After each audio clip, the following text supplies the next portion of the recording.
గత 3 తరాలుగా సహజ పద్ధతిలో పాల ఉత్పత్తి చేస్తూ ఆదర్శంగా నిలుస్తున్నారు ఈ కుటుంబ సభ్యులు. మనతో పాటు పాడి పరిశ్రమ రైతు న్యాయవాది మసూదన్ రెడ్డి గారు ఉన్నారు. వారిని అడిగి మరిన్ని విశేషాలు తెలుసుకుందాం. షెడ్డులో సుమారుగా ఎన్ని ఆవులు ఉన్నాయి ఇక్కడ మన దగ్గర?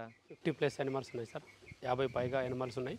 ఒక 15-20 వరకు దూడలు ఉన్నాయి. అంటే ఇది ఎంత విస్తీర్ణంలో ఉంది షెడ్ సుమారు? ఫాడర్ అండ్ షెడ్ కన్స్ట్రక్షన్ వచ్చేసి ఒక 6-6.5 ఎకరాల విస్తీర్ణంలో ఉందండి. నేను విన్నది ఏంటంటే మిగతా దగ్గర అంతా ఫీడ్ కానీ వాటికి ఇచ్చే ఆహారము బయట నుంచి కొనుక్కొచ్చి ఇస్తారు, దాని ద్వారానే పాల ఉత్పత్తి చేస్తారని. కానీ మీ దగ్గర మాత్రం సహజ పద్ధతులు ఇక్కడే పంటలు వేసి రకరకాల పంటలు వేసి వాటికి ఆహారం ఇస్తారని విన్నాను. ఇక్కడ మన దగ్గర ఏమేమి పంటలు ఉన్నాయి? అట్లా మొక్కజొన్న ఉంది మన దగ్గర, ఎడ్జులూసన్ ఉంది, సూపర్ నేపియర్ ఉంది, అవిసే ఉంది, సుబాబుల్ ఉంది.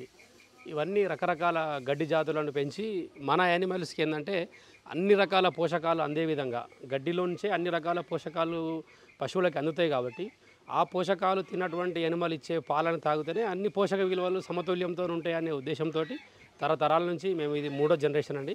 అప్పటి నుంచి కూడా మేము పాడి మీదనే డిపెండ్ అయ్యి బతుకుతున్నాం. సో దానివల్లనే మంచి పాలను అందరికీ వినియోగదారులందరికీ ఆరోగ్యకరమైన మంచి పోషక విలువలతో పౌష్టికాహారంతో కూడినటువంటి పాలన ఇవ్వాలనే ఉద్దేశంతో ఇట్లా సహజ పద్ధతిలోనే చేస్తున్నాం. మాకు చాలా హ్యాపీగా ఉంది.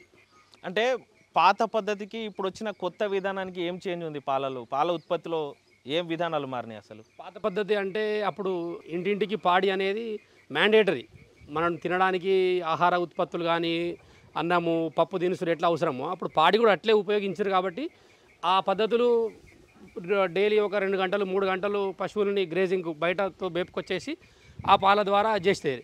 ఇప్పుడు ఆ పరిస్థితులు ఎవరు లేరు. అంతా సిటీ కల్చర్ అలవాటు పడ్డారు, ఈ ప్యాకెట్ పాలకు అలవాటు పడ్డారు, రెడీమేడ్ విధానానికి అలవాటు పడ్డారు. దానిలో ఏమి ఎంతవరకు ఉంది, పోషకాలు ఎంతవరకు ఉన్నాయి, మంచి ఏంది చెడు ఏంది అని బ్యాలెన్స్ చేయడం మానేసి వాళ్ళకు ఇమ్మీడియట్గా షాప్కి వెళ్ళాలి, పాల ప్యాకెట్ తెచ్చుకోవాలి, కడి చేసుకోవాలి, టీ పెట్టుకొని తాగాలి అనే పరిస్థితికి వచ్చేసారు. కాబట్టి అప్పటికి ఇప్పటికీ డిఫరెన్స్ ఏంటంటే అప్పుడు ఇంటింటికి పాడి పశువులు ఉండేది. ఇప్పుడు 100 ఇళ్ళకు ఊళ్ళో 10-20 మంది రైతులకు కూడా ఉండలేని పరిస్థితిలో ఉంది. కానీ మనం ఏం చేస్తున్నామంటే అప్పటి విధానాలు అనుసరించి ఏ రకంగా అయితే యానిమల్స్ను డెవలప్ చేసినామో ఇప్పుడు మనం కూడా అదే రకంగా చేస్తున్నాం. మనం ఇన్సమినేషన్ కూడా చేయించాం. మన దగ్గర 2 బుల్స్ ఉన్నాయి. ఈ 2 బుల్స్ను చేసే యానిమల్ హీట్కి రాగానే ఎదకు రాగానే వాటి ద్వారానే క్రాస్ చేయిస్తాం. ఒక్కసారి 2 సార్లు 3 సార్లు కూడా ఒకవేళ ఏదైనా చూడి నిలవకపోతే కూడా త్రూ బుల్సే చేయిస్తాం. ఎందుకంటే ఆ ఫీలింగ్ ద్వారా అయితేనే అది న్యాచురల్గా కన్స్యూమ్ అవుతుంది, బేబీ హెల్తీగా వస్తుంది అనే కాన్సెప్ట్ తోటి అదే పద్ధతిని అనుసరిస్తున్నాం. చిన్నపిల్లలకు కానీ పెద్దవాళ్ళకి కానీ ప్రతి అవసరానికి పాలు అనేది చాలా ముఖ్యంగా వాడతాం, పిల్లల కోసం ఎక్కువ వాడతాం. అటువంటి పాలు ఎక్కడ కల్తీ అవుతున్నాయి? అసలు రైతు దగ్గర పాలు కల్తీ అవ్వడం కాదు, పాల ఉత్పత్తియే కల్తీ ఉత్పత్తి నడుస్తుంది. పాల ఉత్పత్తి కల్తీ ఉత్పత్తి నడుస్తుంది.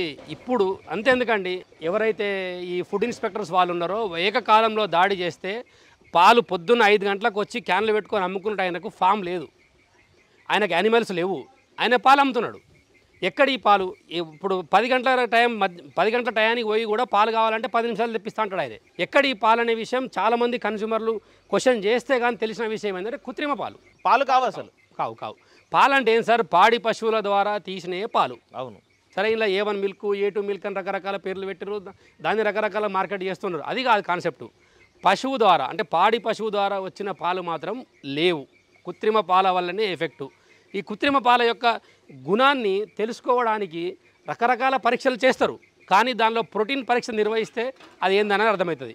ఈ ప్రోటీన్ పరీక్షలో కూడా మెలామిల్ అనే పదార్థం కలపడం వల్ల ఇంకేదో పదార్థాలు కలపడం వల్ల ఆ ప్రోటీన్ పరీక్షలలో కూడా స్క్రూటినీ చేయడానికి వీలు లేకుండా అంత వాటిని కల్తీ చేసి వినియోగదారులకు అమ్ముతారండి. ఇది ఒక వ్యసనం. ఇప్పుడు సాయంత్రం కాగానే మందు తాగడం ఎట్లా వ్యసనం, పొద్దున కాగానే టీ తాగడం ఎట్లా వ్యసనమో పాడి రైతు కూడా ఇది ఒక వ్యసనం అయితేనే ఇవి నడుస్తాయి. ఎందుకంటే ఓ ఆపద ఉండదు, సంపద ఉండదు, ఊరు ఉండదు, పల్లె ఉండదు, దావత్ ఉండదు, సుఖం ఉండదు, దుఃఖం ఇదేగా. దీన్ని ఉద్దేశించితేనే ఇవన్నీ ఆ సకల సుఖాలను సాక్రిఫై చేస్తేనే పాడి పరిశ్రమ నడుస్తుంది. మాకు కొన్ని జనరేషన్లుగా నడుస్తుంది. కాబట్టి మా తాత, మా నాన్న, మేము ఇక భవిష్యత్తు ఎట్లుంటుందో తెలియదు మా పిల్లలది. కానీ వాళ్ళు కూడా టైం దొరికిందంటే ఏమేమి నడుస్తుందని చూడడానికే పరిస్థితి వచ్చింది. కానీ ఇక్కడ కల్తీ అనేది రైతు దగ్గర జరగదండి. కల్తీ జరిగింది అని అంటే ప్రొడక్షనే కల్తీ. మనం ఎన్నో సందర్భాలలో చూసినాం. హైదరాబాద్ పరిసర ప్రాంతాలలో సంబంధం లేని షెడ్ల నుంచి కొన్ని 100,000 లీటర్ల పాలు ట్యాంకర్ల ద్వారా వెళ్ళిపోతాయి. అక్కడ ఏముండదు, అంటే వ్యూయర్స్ ఇక్కడ మనము అనుకునేది ఏంటంటే పాడి పరిశ్రమలో రైతు దగ్గర కల్తీ పాలు వస్తున్నాయేమో, రైతులు కల్తీ పాలు ఉత్పత్తి చేస్తున్నారేమో అనుకుంటాం. కానీ అసలు విషయం ఏంటంటే కల్తీ పాలు అమ్మేవాళ్ళు రైతులను కాంటాక్ట్ గారు, వాళ్ళు కృత్రిమంగా పాలను ఉత్పత్తి చేస్తున్నారు. అంటే కొన్ని వివిధ రకాల ఏవో కల్తీ పదార్థాలు కలపడం వల్ల కావచ్చు, కెమికల్స్ కలపడం వల్ల కావచ్చు, కృత్రిమ పాలు ఉత్పత్తి అవుతున్నాయి మార్కెట్లో. మసూన్ రెడ్డి గారు అంతేనా? 100% ఇది ఇప్పుడు కాదండి, కొన్ని సంవత్సరాల నుంచి నాకు తెలిసి నేను 10 సంవత్సరాల క్రితం నుంచి వింటున్నా.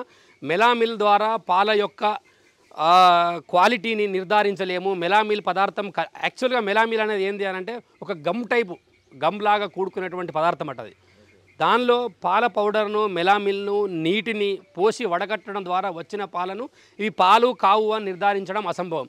ఈ రోజులు ఈ జనరేషన్లో పిల్లలు అయితే, గత 15 సంవత్సరాల పిల్లలు అయితే ప్యాకెట్ పెరుగే తింటారు. నువ్వు పాలు కొనుక్కపోయి పెట్టిన పెరుగు తినరు వాళ్ళు. ఎందుకంటే దాని సర్టెన్ టైం లోపల దాని ఒక బ్యాక్టీరియా వచ్చేస్తుంది. అది మనకి ఏమి మంచి కావాలనో అంత గుడ్ బ్యాక్టీరియా ప్రొడ్యూస్ అయిపోతుంది. మనకు దానివల్ల కొంత మంచి జరుగుతుంది. కానీ స్మెల్ ఉంటుంది, మంచికి వాసన ఎక్కువ సార్. ఆ విషయం మనకు తెలుసు కాబట్టి మనం దాన్ని అంగీకరించాం. మనకు టేస్టీగా ఉండాలి, ఎలాంటి స్మెల్ ఉండొద్దు, అది ఏ రకమైన హాని కాలిపెట్టినా సరే. ఇప్పుడు ఇవాళ చూస్తున్నాం కదా సార్, ఫాస్ట్ ఫుడ్లు, రెస్టారెంట్లు ఇవన్నిట్లో చూస్తున్నాం కదా, రకరకాలుగా న్యూస్ వింటాం కానీ అక్కడనే పోయి తింటాం. ఇది మనం ఎదుర్కొంటున్నటువంటి దుస్థితి.